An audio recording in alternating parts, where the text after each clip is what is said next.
Atteindre la ville de Bandundu, chef-lieu de la province des Kwilu, par le réseau routier demeure un exercice pénible en raison du mauvais état de route.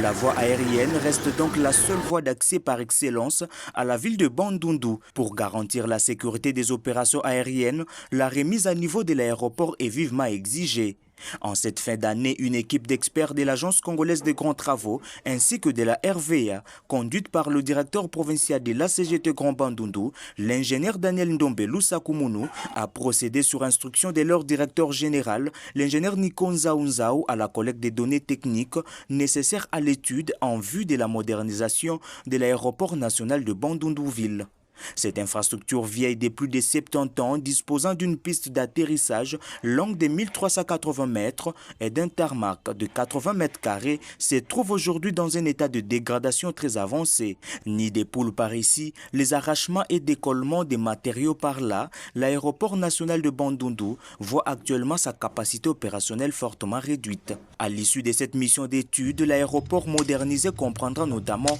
une piste prolongée à 1620 mètres de longueur avec l'aménagement de sa bande. Les constructions des infrastructures telles que le tarmac répondant aux normes, une aérogare, une tour de contrôle, une caserne anti-incendie, une centrale électrique, un parking ainsi que la clôture de l'emprise aéroportuaire. Notre présence actuellement dans la capitale des Kwilu, donc la ville de Bandundu,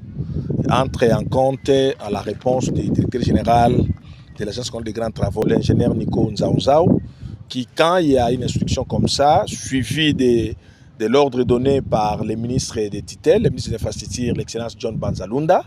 la CGT se met toujours au travail, au service de la nation, pour que ce que le président de la République dit ou promet devienne une réalité dans les brefs délais. Et cette dynamique est dans cet ordre-là, c'est que nous avons commencé à Kikwit, où nous avons reçu une délégation qui est accompagnée à chaque fois l'équipe de la CGT avec l'équipe de la RVA, où nous sommes en train de travailler pour effectivement moderniser les aéroports, comme le président de la République l'avait si bien annoncé lors de son adresse à la nation. Et ici, nous sommes en train de boucler les études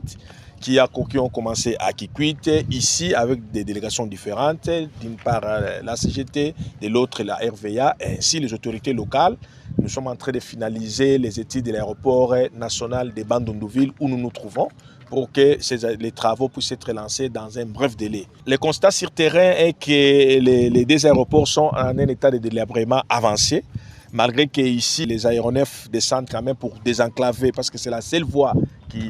qui connecte la ville de Bandundu avec les restes du pays, les restes de la République démocratique du Congo. Et nous sommes obligés à exploiter cet aéroport dans cet état de délabrement. Et les travaux à prendre en compte, c'est sa rénovation, l'extension. Les dimensions vont être agrandies. L'aérogare sera rénové, modernisé, construit avec les normes de l'OIAC et aussi même la gabarit et la sécurisation de tout ce qui est emprise de la RVA